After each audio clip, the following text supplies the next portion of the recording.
Bienvenue sur Budget Chéri, le podcast de tous ceux qui veulent reprendre le contrôle de leur argent, aligner leurs dépenses avec leurs objectifs de vie et en finir avec le gaspillage financier et les excuses. Je m'appelle Delphine Pinon, je ne suis ni banquière ni comptable et pourtant j'ai réussi à économiser plusieurs milliers d'euros en un an avec ma méthode, donc si je l'ai fait, tout le monde peut le faire.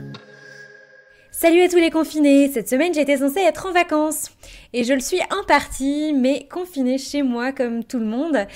Mais à situation exceptionnelle, épisode exceptionnel, aujourd'hui on va donc parler de l'argent en temps de crise. Un peu plus tard dans l'épisode, je vais répondre à toutes les questions que j'ai reçues de la part des auditeurs, donc restez bien à l'écoute.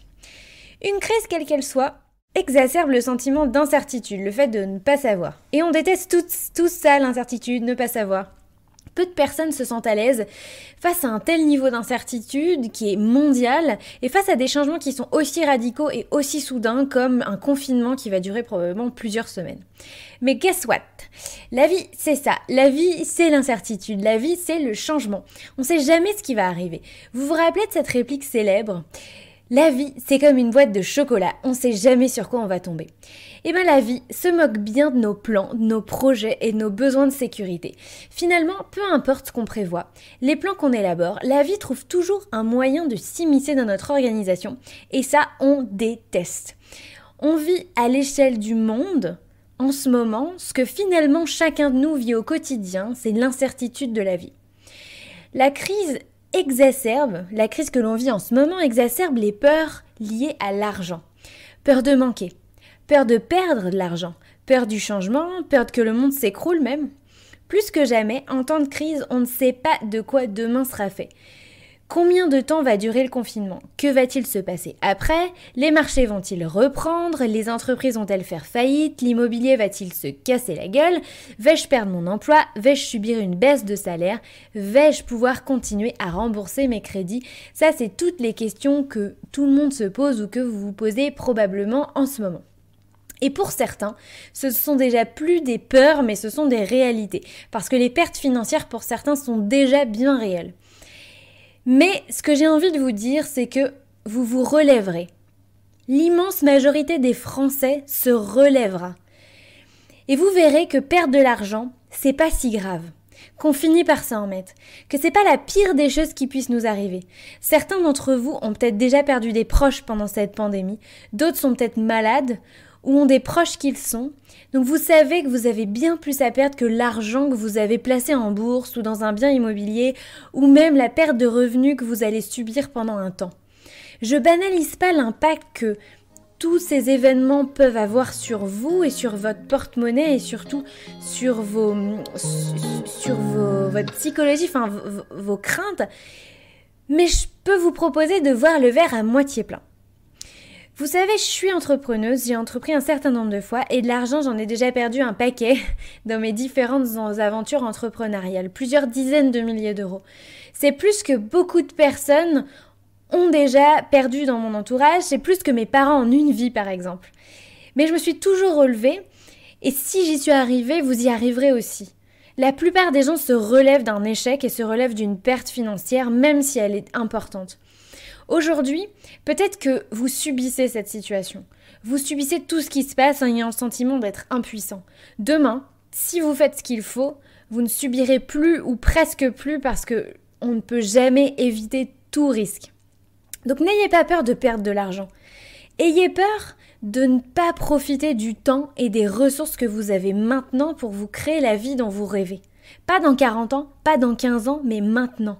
N'ayez pas peur de perdre de l'argent. C'est clairement pas la pire des choses qui puissent vous arriver. La peur de perdre de l'argent, tout comme la peur de l'échec ou la peur de manquer, sont les peurs les plus paralysantes quand il s'agit de vivre une vie plus riche ou plus riche de sens ou plus riche d'argent, pourquoi pas. Au contraire, quiconque a déjà perdu de l'argent sait qu'on s'en remet, qu'on s'en relève et au passage, la personne qui a déjà vécu ça a découvert le secret des gens qui ont connu l'échec en fait. Et on découvre tout simplement que c'est ok de perdre de l'argent, qu'on s'en remet et qu'on s'en remet plus fort, qu'on a encore envie de prendre des risques et des risques qui seront payants à un moment donné. Est-ce que vous connaissez les travaux de Bronnie Ware, cette femme, infirmière australienne, ayant passé 12 ans en soins palliatifs à s'occuper des malades en fin de vie?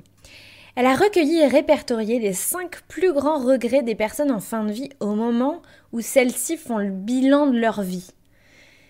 Le premier regret, c'est « j'aurais aimé avoir le courage de vivre pour moi et non pas pour les autres ». Le deuxième, « je regrette d'avoir travaillé autant ». Le troisième, « j'aurais aimé avoir le courage d'exprimer davantage mes sentiments ». Le quatrième, « j'aurais aimé rester en contact avec mes amis ». Et le cinquième, « je regrette de ne pas m'être autorisée à être plus heureux ». Je trouve qu'il y a beaucoup de choses à apprendre de ces 5 regrets. Et quand vous en serez à faire le bilan de votre vie, vous n'en serez plus à compter les euros perdus sur une mauvaise assurance vie, sur un mauvais investissement immobilier qui vous aura fait perdre de l'argent.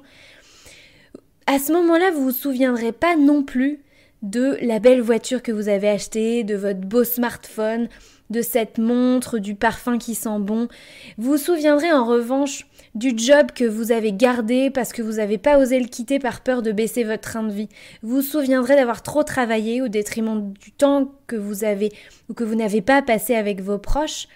Ou alors vous vous souviendrez aussi avoir osé prendre le virage d'une vie plus en accord avec vous-même et plus riche. Et cette vie plus en accord avec vous-même et plus riche de sens, elle commence par abaisser les peurs que vous avez de perdre de l'argent et de changer quelque chose dans votre vie. Donc n'ayez pas peur de cette crise, n'ayez pas peur de perdre de l'argent. Honnêtement, plus vous serez exposé à ce risque et plus vous perdrez de l'argent dans votre vie, moins vous aurez peur et c'est probablement la meilleure chose qui puisse vous arriver. Sincèrement, je le dis vraiment sincèrement. Voilà, maintenant, je voudrais prendre un temps pour répondre à toutes les questions que j'ai reçues depuis le début de cette crise de la part des auditeurs. Alors, c'est parti. La première question, écoutez, c'est comment ça va ? Oui, des gens m'ont demandé comment ça allait et je les remercie d'ailleurs, ça fait du bien. Je vais bien, mon entourage va bien, mon quotidien n'est pas bouleversé. Écoute, j'ai beaucoup de plaisir à passer une tête régulièrement sur les réseaux sociaux pour voir les gens qui font preuve énormément d'humour et de créativité. Pendant cette période, moi je trouve ça absolument admirable, alors que moi je continue dans mon truc. Moi je suis absolument admirative de tous ces gens qui nous amusent finalement et qui nous divertissent pendant ce confinement. Je bossais déjà de chez moi, donc ça ne me change pas énormément. J'ai une activité qui ne subit pas directement les conséquences de la crise, donc ça va bien pour moi. Maintenant, comme tout le monde, je tourne un petit peu au ralenti, l'activité tourne un peu plus aussi au ralenti, moins de gens écoutent le podcast. Je crois que les gens en fait n'ont pas du tout la tête à ça, c'est pas un reproche, moi-même j'ai un peu la tête ailleurs. Mais en tout cas, mes projets ne se sont pas arrêtés, loin de là. La question qui suit et que j'ai reçue aussi, c'est est-ce que je subis la crise ? Donc j'en ai déjà un petit peu parlé. Alors oui et non. Je suis en train de mettre en place depuis des mois une diversification de mes sources de revenus. Donc j'ai mes revenus issus de la prestation, donc je suis indépendante, donc je facture mes clients pour des prestations de marketing. J'ai aussi quelques revenus qui viennent du podcast et je suis en train d'investir dans l'immobilier, mais évidemment pour l'instant ça ne me rapporte pas un rond. Je vois déjà les effets positifs et le contexte effectivement renforce cette conviction qu'il faut que je continue à diversifier mes sources de revenus. Mais évidemment, j'en suis encore loin, mais ça fait partie de mes objectifs et je vais clairement continuer à poursuivre cet objectif. Mon activité de freelance, comme je vous le disais, n'est pas pour l'instant impactée.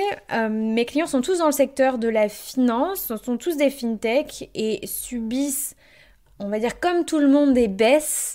Des baisses de trafic, une baisse d'activité de fait, mais rien de comparable à toutes ces industries qui doivent s'arrêter, notamment à l'industrie du tourisme, mais pas que. Donc leur activité n'est pas du tout en danger et mes missions ne le sont pas non plus. Donc ça c'est une bonne chose. Je vous le disais aussi, le podcast tourne un peu au ralenti, donc les audiences ont baissé. Ça par contre, ça m'affecte, clairement. C'est dur de construire quelque chose, de le voir grandir pendant 4 mois et puis tout d'un coup, on a l'impression que tout s'arrête. Alors effectivement, ça ne s'arrête pas, hein, ça va reprendre, en tout cas je l'espère, je croise les doigts et je touche du bois.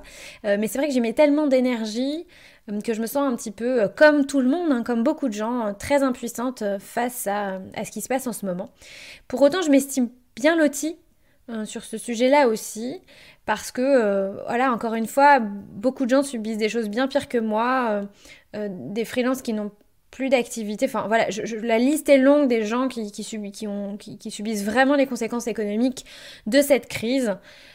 Voilà, donc du coup, moi j'en profite pour préparer plein de choses pour mon retour de vacances. Quelques enregistrements sont et devront être décalés du fait du confinement, mais je pense que vous vous en rendrez même pas compte puisque j'ai déjà un certain nombre d'épisodes enregistrés en avance. Sinon, sur le plan plus personnel, est-ce que je subis la crise ?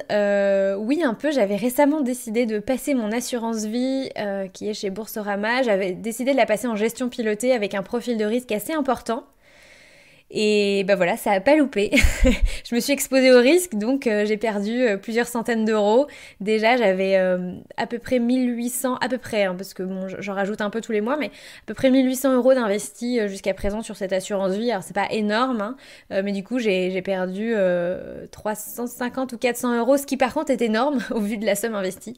Mais voyez, voilà, honnêtement, je m'inquiète pas du tout parce que je savais qu'en faisant cet investissement que je le faisais sur du long terme. Donc j'ai aucune intention de retirer mon argent maintenant et je suis assez confiante que sur du long terme, c'est-à-dire 5 et 10 ans au moins, je reverrai mon argent. Voilà, ça peut encore empirer, mais je ne panique pas du tout. Donc voilà, c'est tout sur le volet des pertes financières personnelles que j'ai subies sur cette crise. Voilà.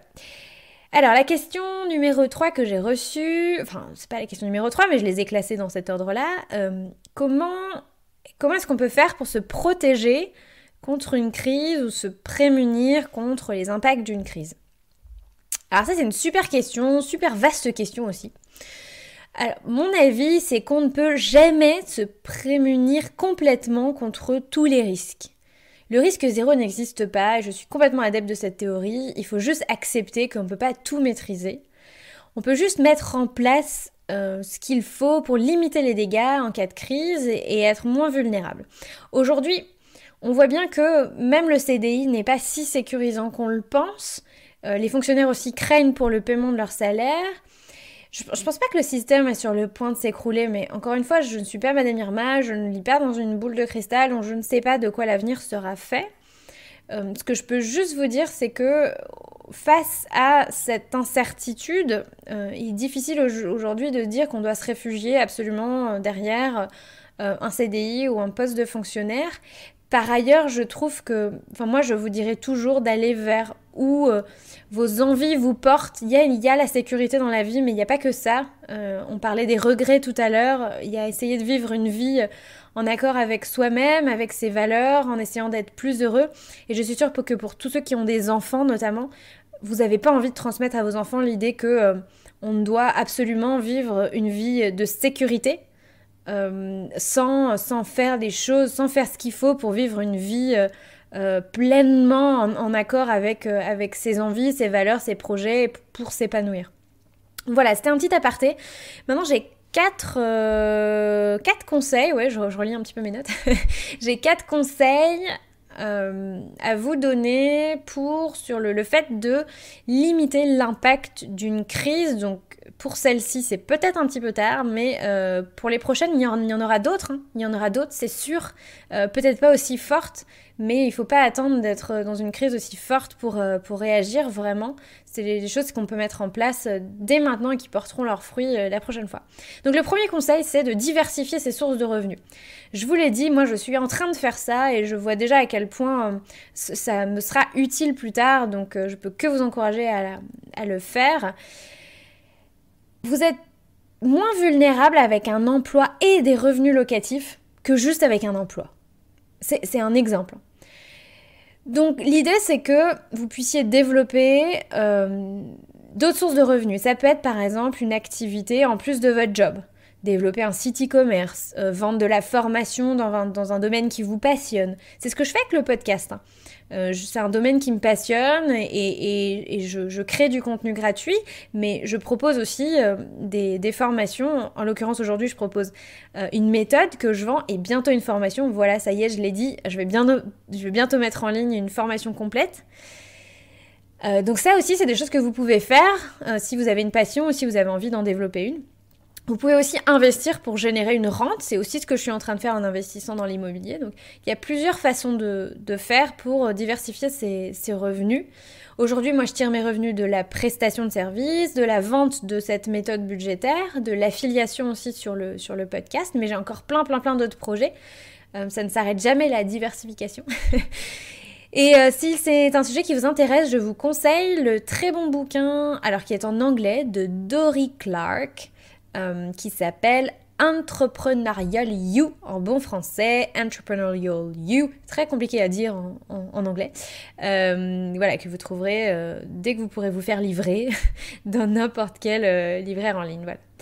Premier conseil. Donc, deuxième conseil maintenant, c'est un peu une redite de ce que je viens de dire, mais c'est générer des revenus passifs.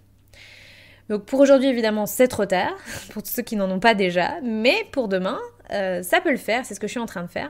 Donc il existe plein d'investissements possibles qui permettent de générer des revenus passifs, dont l'immobilier. Je vous conseille l'écoute ou la réécoute de l'épisode 20 que j'ai fait avec Émilie et Guillaume de Club Immobilier, qui sera très instructif pour ceux qui ont envie et qui s'intéressent à ce sujet-là. Sachez d'ailleurs que Émilie et Guillaume font tous les jours un live à 14h pendant le confinement. Pour avoir plus de détails sur ce sujet, je vous invite à aller sur leurs réseaux sociaux. Donc ils sont trouvables partout sous le nom Club Immobilier. Donc voilà, et ils font un live tous les jours à 14h avec tous les gens qui ont envie de leur poser des questions en cette période de crise sur l'immobilier, mais aussi sur d'autres sujets. Voilà, c'est fait. Troisième conseil, investir dans sa marque personnelle. Alors qu'est-ce que c'est ? Moi je suis une marque personnelle, Delphine Pinon. Voilà, sa marque personnelle, c'est ce qu'on peut appeler dans un jargon un peu financier un actif immatériel.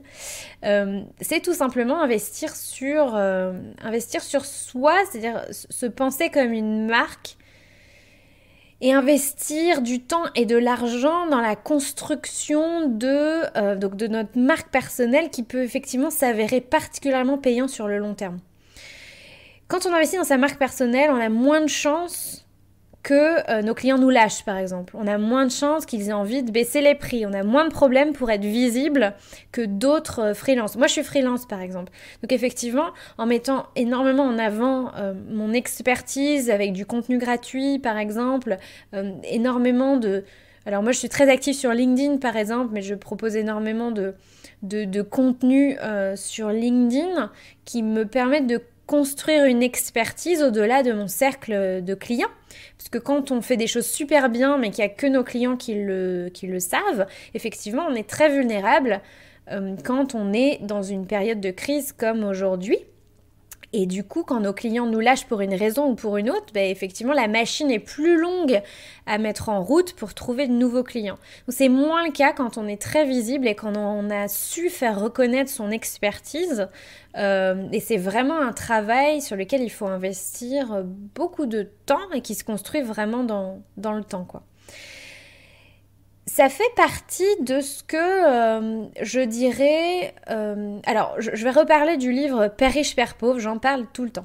Robert Kiyosaki nous conseille de construire et d'investir son argent et son temps dans la construction d'actifs. Donc, c'est tout ce qui va nous permettre de nous générer des revenus sur le long terme. Et c'est mon ami Thomas Burbidge qui a aussi son propre podcast que je vous conseille, qui s'appelle Young, Wild and Freelance. Donc c'est un podcast pour les freelances, qui me disait que lui, il estimait que investir dans sa marque personnelle, c'était aussi investir dans un actif, certes immatériel, mais un actif qui effectivement pouvait vraiment faire la différence sur le long terme. Donc c'est à lui que j'ai piqué cette idée. Voilà. Donc c'était mon conseil numéro 3. Mon conseil numéro 4, et c'est le dernier sur ce sujet de comment est-ce qu'on limite l'impact des crises, se former, apprendre, cultiver un savoir que vous avez. C'est pas parce que vous êtes aujourd'hui salarié ou fonctionnaire que vous pouvez pas faire ce travail de vous former en parallèle, d'apprendre des choses qui sont en rapport ou non avec votre métier. Et sur une vie entière, ceux qui ont investi massivement tout au long de leur vie dans leur savoir et qui en ont fait quelque chose s'en sortiront toujours mieux que ceux qui ont regardé Netflix pendant leur temps libre. Je sais, c'est vraiment cruel de dire ça, mais c'est vrai et je suis désolée. Il faut savoir ce que vous voulez dans la vie. Et si vous avez envie de vous prémunir de ces crises-là, de construire un avenir moins dépendant en fait du contexte, il va falloir mettre des choses en place et ces choses que vous allez mettre en place, elles prennent du temps et on peut pas le faire si on passe son temps libre sur Netflix. Et pourtant, j'adore Netflix. J'adore des fois débrancher mon cerveau et voilà et regarder des séries. Mais je sais aussi consacrer, je sais aussi où je vais et je sais à quel moment je peux le faire et à quel moment je veux faire autre chose de mon temps. Voilà, c'est juste ça. Sachez investir votre temps dans des choses qui vont vous servir sur le long terme. Voilà, donc, investissez du temps sur vous-même tout simplement. Et cette crise doit vous motiver à faire des choix de vie qui vous permettront de ne pas avoir de regrets sur votre lit de mort. Je reprends un peu l'idée des regrets de l'infirmière dont je parlais tout à l'heure en fait. C'est-à-dire que c'est le moment de commencer à amorcer un changement. Parce que ça n'arrivera pas en un jour et surtout pas si vous restez les bras croisés en attendant que ça passe. Donc ça, c'est vraiment mes conseils à cette vaste question sur comment est-ce que on peut se protéger d'une crise, peu importe qu'on soit indépendant comme moi, entrepreneur ou qu'on soit employé, salarié, peu importe son statut en fait. C'est valable pour tout le monde. C'est vraiment valable pour tout le monde ce que je dis. Alors, quatrième question, est-ce le bon moment pour investir en bourse? Et comment le faire? Alors, en tout cas, c'est le pire moment pour vendre. Si vous êtes déjà investi en bourse, ne vendez pas, ne vendez pas, ne vendez pas, même si la tentation est grande de se dire je limite mes pertes, je prends ma perte et je m'en vais et je veux pas voir le reste. C'est pas du tout ce qu'il faut faire. Même si le crack a l'air beaucoup plus énorme que d'habitude, des cracks, la bourse en a connu énormément, y compris ces 30-40 dernières années. Et moi, je voudrais quand même vous rappeler quelques grands principes. C'est des principes que je n'ai pas inventés. Hein. Je les tiens principalement d'une de ma conversation avec Ludovic, qui est cofondateur du site Avenue des investisseurs et que j'ai reçu dans le dernier épisode du podcast, mais aussi de toutes les lectures que je fais sur ce site justement. Incroyable. Je ne cesse de le recommander. Donc le site avenuedesinvestisseurs.fr. Et voilà les grands principes que j'avais envie de vous rappeler sur est-ce que c'est le bon moment pour investir en bourse. Alors le premier c'est, encore, je viens de le dire, c'est pas le premier crack boursier, ce sera pas le dernier. Et pourtant les marchés se sont toujours relevés sur le long terme. Je rappelle quand même plus 8,5% par an en moyenne. Ça c'est le rendement sur les 30 dernières années. Et ce malgré les crises que le marché a déjà connues. Donc c'est juste que attendez pour vendre. Le marché va repartir quand je ne sais pas. Il faudra juste être patient. Le deuxième principe, c'est investir sur du long terme. Ça découle de ce que je viens de dire. Si vous avez prévu de récupérer votre argent prochainement, là, vous êtes mal barré. Si vous ne pouvez pas faire autrement et que vous avez besoin de cet argent, vous allez vous retirer maintenant au plus bas et évidemment accuser une perte importante. Donc ça arrive, certaines personnes devront le faire, mais si vous n'êtes pas obligé, que vous n'avez pas besoin de cet argent, surtout ne le retirez pas, faites confiance. Si vous êtes rentré en bourse, vous êtes rentré en sachant ça, qu'il pouvait y avoir une forte volatilité et que l'argent, vous alliez le laisser là. Donc accrochez-vous à ça. Le troisième principe, c'est ce que rappelait Ludovic dans le dernier épisode, ne pas chercher à pricer le marché. C'est-à-dire à savoir si on est actuellement sur un marché haut ou un marché bas. Alors oui, on sait qu'il y a une grosse chute, donc visiblement, en ce moment, on est bas. Mais est-ce qu'on est au plus bas? Est-ce que ça va encore empirer? Ça, on ne sait pas. Et il faut éviter de jouer les Madame Irma de la bourse dans ces cas-là, parce qu'on pense quelque chose, mais c'est pas forcément ce qui va se passer. Et on se retrouve dans une attitude un peu spéculative, alors que l'idée, c'est vraiment juste d'attendre, si vous avez déjà des positions, et puis je vais vous dire un petit peu plus tard si vous n'en avez pas encore et que vous voulez rentrer sur la bourse. Justement, en fait, c'est le quatrième principe, c'est qu'effectivement, en temps de crise, c'est les soldes. C'est les soldes sur le marché en temps de crise, donc il y a des affaires à faire. Et pour acheter, c'est probablement le meilleur moment, oui. Alors, il y a de l'incertitude, mais en fait, sur les marchés, il y en a toujours. Hein. Il y en a toujours de l'incertitude. Sinon, on ne serait pas en temps de crise et on ne serait pas en train de vivre cette période de solde. Donc, à vous de savoir si vous voulez en profiter ou non. Mais ça ne veut pas dire non plus que vous devez faire absolument n'importe quoi parce que c'est les soldes. Donc respectez bien, voilà. Encore une fois, je vous renvoie à Avenue des investisseurs sur les grands principes de comment est-ce que on investit, on fait pas forcément n'importe quoi sur la bourse. Moi, si je gardais pas mon argent pour mon projet immobilier que je suis en train de faire, j'aurais clairement investi en ce moment sur des ETF, sur la recommandation de Ludovic. J'aurais pas tout acheté sur une journée, justement parce que je ne sais pas si le marché est au plus bas ou pas et que je n'ai pas envie de faire des spéculations là-dessus. Donc j'aurais acheté sur plusieurs jours, sur plusieurs semaines pour répartir le risque dans le temps. Donc certaines actions seraient achetées, on va dire, moyennement bas, d'autres très bas. Voilà un peu l'idée du fait de ne pas mettre 5 000 € sur un jour et puis d'attendre que ça se passe, quoi. Voilà sur le sujet de l'investissement en bourse, pour savoir comment, quel partenaire, etc. Encore une fois, je vous renvoie à l'épisode que j'ai déjà fait avec Ludovic. Alors, question numéro 5, est-ce le bon moment pour se lancer dans l'immobilier ? Alors, je ne sais pas si c'est le bon moment pour se lancer, mais pour moi, c'est clair que ça se passe en ce moment. On est en train de faire une offre d'achat sur un immeuble de rapport. Je vous en dirai plus tard. Mais clairement, la crise ne nous a pas freinés. Donc je dirais que si vous avez passé les derniers mois à vous former, comme c'est le cas pour moi, alors voilà, pourquoi attendre en fait ? Il n'y a pas de raison de différer votre projet, de différer... alors si effectivement vous ne pouvez plus faire de visites en ce moment, ça va être compliqué. Mais si vous avez déjà fait des visites, que vous avez déjà une offre d'achat, que vous avez déjà un compromis, que vous en êtes à la phase dossier bancaire ou même plus loin, travaux, etc. Voilà, il y aura peut-être un petit délai de quelques semaines, mais clairement, il n'y a pas de raison d'attendre plusieurs mois, de voir si le marché, etc. Non, allez-y. Par contre, si vous devez passer par la case formation avant de vous lancer dans l'immobilier, c'est cool, profitez-en.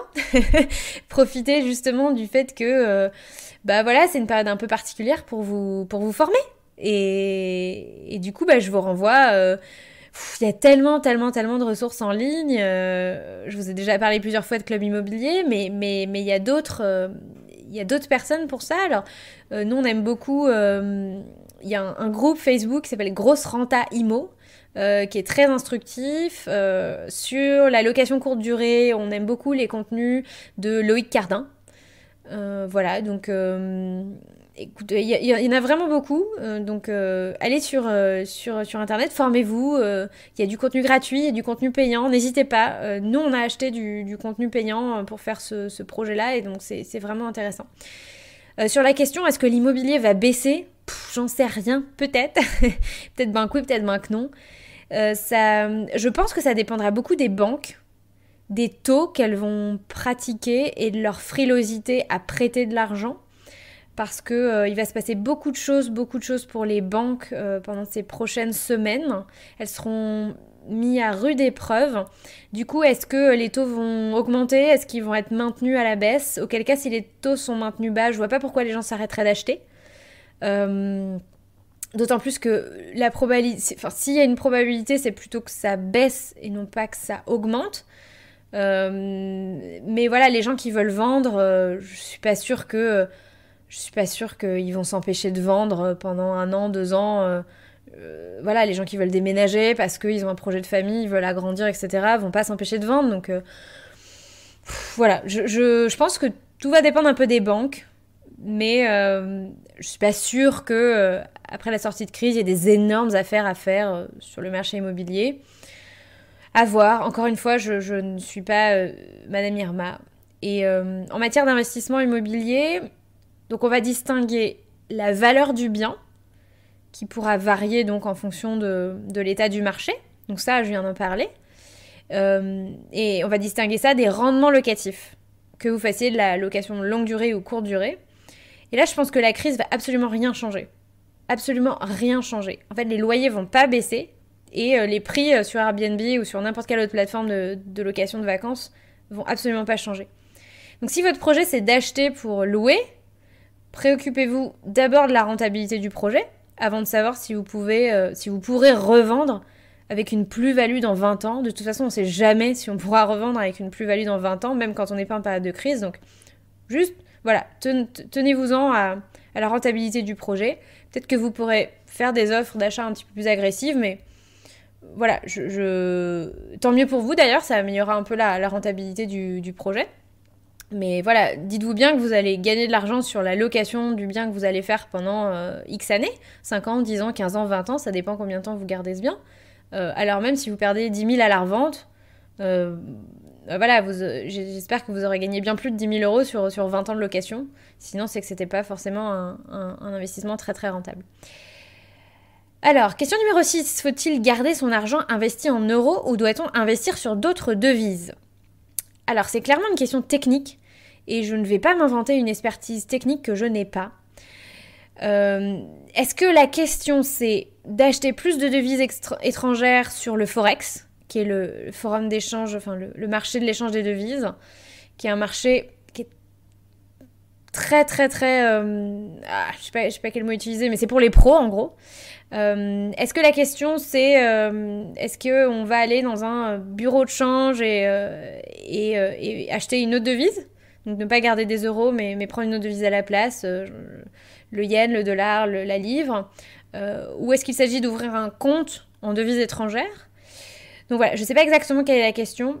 Encore une fois, je suis pas experte, mais mon avis, et ça n'engage que moi, attention, c'est que en termes de monnaie, il y a quand même une interdépendance des monnaies. Donc je dirais que si vous redoutez vraiment un effondrement de l'euro, mieux vaut investir sur d'autres types d'actifs que des devises.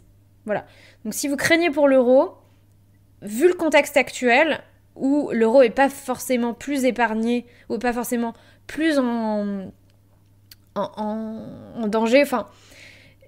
S'il y a un problème sur l'euro, il y aura probablement un problème, ça va probablement se diffuser sur les autres devises. Donc bref, si vous craignez vraiment, je vous aurais conseillé de vous tourner vers d'autres actifs et non pas d'autres devises. Voilà.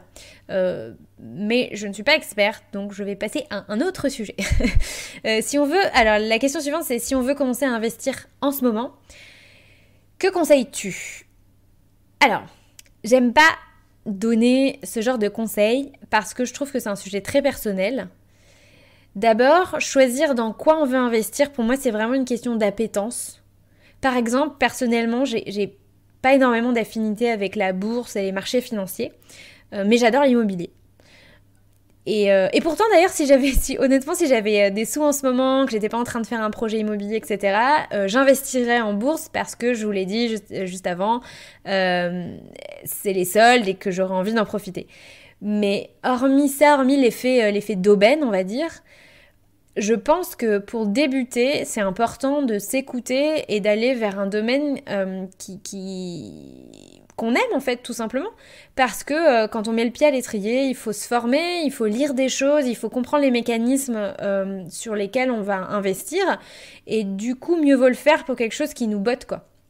Donc clairement, voilà, privilégiez les choses qui ont du sens pour vous et qui sont susceptibles de vous faire kiffer, parce que on va pas se faire dans la vie, hein.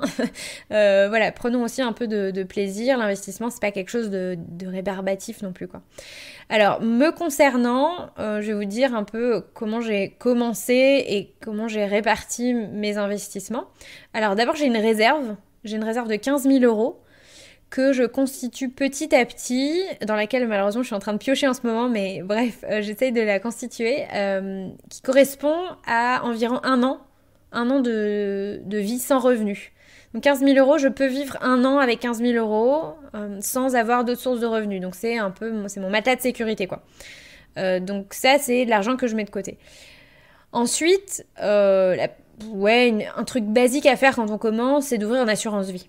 L'assurance vie, c'est un produit génial, fiscalement, et puis parce qu'on peut faire plein de choses avec. Moi, j'avais une assurance vie en fonds euros garantie. J'ai décidé, comme je vous l'ai dit tout à l'heure, de passer sur une gestion pilotée avec plus de risques. Pour l'instant, ça c'est pas payant, mais je m'en occupe j'ai absolument pas de problème avec ça. Mais en tout cas, c'est adapté à tous les profils de risque. Vous pouvez faire que du garanti et que du très risqué avec l'assurance vie, avec beaucoup d'avantages fiscaux. Donc voilà, pour démarrer, c'est pas mal. Maintenant, c'est que vos économies, quoi. Enfin, voilà. Vous allez jouer que avec vos économies. Donc, disons que le but, c'est placer vos économies et faire fructifier. Vous n'allez jamais gagner énormément d'argent avec une assurance vie, à moins que vous décidiez d'y mettre énormément d'argent. Enfin, voilà, si vous décidez de mettre 100 000 euros parce que vous avez 100 000 euros et de le mettre sur une assurance vie, sur un profil relativement risqué à 5, 6 et plus de rendement, ça va faire des choses intéressantes. Mais dès que vous avez besoin de ces 100 000 euros, voilà, vous n'aurez plus rien. Enfin, vous aurez plus grand-chose. Donc, ça va rapporter gros si vous mettez gros dessus. Voilà, un petit peu, on joue toujours un petit peu petit avec ce type de produit. Voilà.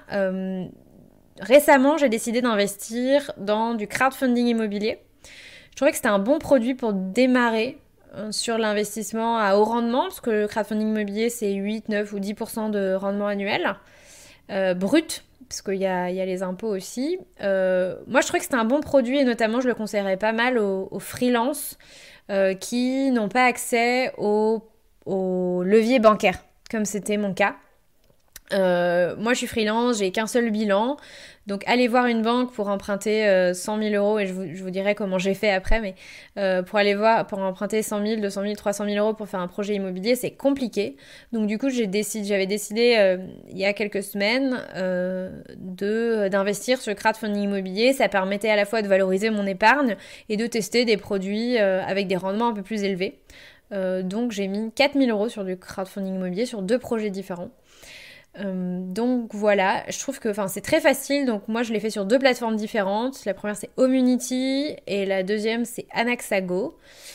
Donc voilà, c'est un horizon de placement à 24 mois et ça me va très bien. Donc l'argent est bloqué pendant 24 mois. Il y a un risque de perte en capital que j'assume. Les tickets d'entrée ne sont pas trop élevés, puisqu'on peut commencer à 500 euros, 1000 euros, je ne sais plus exactement, ça dépend peut-être des plateformes, mais c'est plutôt pas mal pour valoriser une épargne dont on n'a pas besoin sur les 2-3 prochaines années. Donc voilà, pour commencer. Évidemment, là je vous dis ce que moi j'ai fait. Mon 4e investissement, c'est dans un side business. Et en fait, c'est le podcast. L'idée, c'est de me créer mes propres revenus qui sont décorrélés du temps que je vais pouvoir y passer. Parce que quand je fais de la prestation de service, c'est vrai que c'est assez lié au temps que je passe pour mes clients. Et du coup, une heure facturée ou une journée facturée équivaut à temps en termes de chiffre d'affaires. Mais du coup, l'idée, c'est de créer un autre revenu parallèle. Je vise aussi du long terme avec ça. Ça va me mettre du temps à se construire. Et j'espère bien en récolter les bénéfices sur une bonne décennie au moins, si je me lasse pas de ce projet. Et enfin, alors ça c'est le dernier investissement que je suis en train de faire. Alors c'est pas du tout du coup un investissement pour débuter, mais ça me permet de vous en parler. Donc c'est l'immobilier. Alors il y a l'immobilier un peu accessible et puis il y a l'immobilier haut rendement, dont on parlait dans l'épisode avec Club Imo. Et surtout, je conseille de se former sur ce sujet-là, en fait, pendant plusieurs mois. C'est ce que j'ai fait. On ne fait pas de l'immobilier au rendement en claquant des doigts. Mais franchement, en quelques mois, je suis passée de j'y connais rien à je fais une offre d'achat sur un immeuble de rapport en maîtrisant à peu près tout de A à Z. Donc voilà, c'est accessible à tout le monde, mais pas en un claquement de doigts. Voilà comment moi j'ai décidé un peu de diversifier mes investissements, mais chacun, voilà, je conseille vraiment d'y aller selon sa propre appétence, et il y a plein d'autres choses qui peuvent être intéressantes à faire. Par exemple, mon sujet, moi les cryptos, j'y connais rien, mais je pense vraiment qu'il peut y avoir des choses intéressantes. Il faut vraiment avoir l'appétence pour ça, avoir envie de s'y intéresser et pas juste être en passager clandestin, entre guillemets, sur ces sujets-là, voilà. Et j'ai reçu enfin une dernière question, alors qui est peut-être un peu plus polémique, qui a peut-être un peu moins rapport avec l'argent, mais j'avais quand même envie d'y apporter une réponse. C'était finalement pourquoi est-ce qu'on en fait autant ? Alors le confinement et du coup la déstabilisation de l'économie qui va avec, est-il vraiment nécessaire ou utile au regard du nombre de morts dont on parle ? Sachant que si on compare effectivement avec d'autres maladies, pathologies, la grippe, etc. Aujourd'hui, les horizons possibles de mort sont pas forcément plus élevés ou sont à peu près équivalents. Donc, en d'autres termes, ne risque-t-on pas de déstabiliser l'économie pour finalement un niveau de mortalité qui, au final, ne dépassera ni celui de la grippe, ni celui de la canicule, par exemple ? Alors ça, c'est la question qu'on m'a posée. Donc, évidemment, c'est difficile pour moi de répondre à une telle question. Mais définitivement, la position qu'a adoptée les Pays-Bas de ne pas mettre en place de confinement m'a énormément posé de questions. Alors les Pays-Bas pensent, en fait, c'est leur position, pensent que la propagation, à ce stade, est quasi inévitable sur une énorme partie de la population. Et du coup, ils préfèrent que la population, finalement, attrape le virus, s'en immunise, plutôt que de prendre le risque d'arrêter l'économie, ce qui pourrait avoir des conséquences assez dramatiques. Ils pensent aussi que là, c'est une première vague, qu'il pourrait y avoir une deuxième vague, et que du coup, finalement, le meilleur vaccin contre un virus, c'est de l'avoir eu et de s'en être remis. Alors, c'est un peu cynique vis-à-vis des populations les plus fragiles, mais voilà, c'est pas moi qui ai inventé la politique des Pays-Bas. Donc moi, c'est ce que j'ai compris en fait de leur positionnement. Et peut-être effectivement que ce qu'ils disent, c'est qu'ils préfèrent assumer les conséquences de quelques milliers de morts, peut-être quelques dizaines de milliers de morts, 10 000, 20 000, 30 000. Alors les Pays-Bas, c'est 17 millions d'habitants, nous c'est 65 millions. Donc peut-être qu'ils préfèrent assumer les conséquences de quelques milliers de morts, plutôt que de risquer la faillite du pays. En tout cas, c'est en fait l'arbitrage qu'ils font. Et je pense que c'est un peu le sens de la question de l'auditeur qui m'a envoyé cette question. Et moi, leur parti pris m'a donné finalement... m'a questionné, mais finalement m'a donné beaucoup d'espoir sur cette sortie de crise et sur une possible sortie de confinement. Il n'y a pas longtemps, je me suis rendue à l'événement de Christian Junod, dont je vous ai souvent parlé dans le podcast. L'événement, c'était Amis avec l'argent sur 2 jours à Paris. Et il a reçu François Lemay, qui est un conférencier québécois extraordinaire. Et il a parlé de ce mouvement, qui est un mouvement naturel du monde, en fait, en perpétuelle contraction puis expansion. Donc ce mouvement de contraction puis expansion. Et en fait, on est vraiment en train de vivre ça, quoi. On est en train de vivre une période de contraction, de crise, et on va vivre une période d'expansion. On va vivre une période d'expansion. Il y a fort à parier que dès que le confinement sera derrière nous, les gens vont se mettre à massivement programmer leurs prochaines vacances, donc faire des réservations, sortir, boire, faire la fête, consommer, et faire de nouveaux projets. Donc ça me donne énormément d'espoir. Et effectivement, je sais pas si on devrait faire autrement, on devrait davantage protéger l'économie. En fait, c'est un peu l'économie versus la santé, qu'évidemment c'est difficile de se prononcer. Nous, on a fait un choix, qui est plutôt un choix de la santé. Je pense que si malheureusement ça venait à se prolonger trop longtemps et que l'économie serait beaucoup, beaucoup, beaucoup plus en difficulté, à mon avis, il y aurait un renversement de notre gouvernement qui viendrait à privilégier un peu plus l'économie pour éviter un effondrement, plutôt que la santé. Mais ça c'est ma conviction. Et le fait que les Pays-Bas effectivement fait un choix complètement radical qui est eux de privilégier l'économie versus la santé, enfin oui et non, la santé en fait à court terme, en tout cas nous laisse entrevoir qu'il y a d'autres chemins possibles et moi j'ai hâte qu'on sorte de cette contraction et qu'on rentre à nouveau dans l'expansion, mais j'imagine que c'est un peu le cas pour tout le monde, voilà. Pour finir cet épisode un peu spécial, je voudrais vous inviter à faire 2 choses. La première, c'est de faire cet exercice du scénario catastrophe. Imaginez ce qui pourrait vous arriver de pire si vous perdiez de l'argent. Voilà, je vous disais en introduction de l'épisode que perdre de l'argent, c'est probablement une des meilleures choses qui puissent vous arriver, en fait, au regard d'une vie. Et moi, j'ai envie que vous fassiez cet exercice, si vous avez peur de perdre de l'argent, d'imaginer le pire de ce qui puisse vous arriver. Si, j'en sais rien, vous perdiez votre job... Voilà, partez de votre situation actuelle et de vos peurs et faites-vous un scénario catastrophe. Est-ce que vous risquez de vous retrouver à la rue? Est-ce que vous risquez de manger des cailloux? Est-ce que vous risquez de mourir? Mais je rigole pas en fait. Beaucoup de gens ont des peurs de mort. Et l'idée de cet exercice, c'est un peu d'exorciser en fait toutes ces peurs. Faites-le éventuellement à 2, en famille, enfin avec votre conjoint, peut-être pas avec vos enfants. Mais voilà, allez jusqu'au bout et voyez ce que ça fait en vous et voyez si ça peut faire sortir des choses et les dédramatiser et finalement vous rendre compte que vous serez peut-être jamais à la rue parce que vous avez énormément de soutien autour de vous, vos parents, vos amis, etc. Donc à moins que tout le monde se retrouve à la rue, globalement vous avez assez peu de chances de vous retrouver à la rue. Voilà, mais faites cet exercice.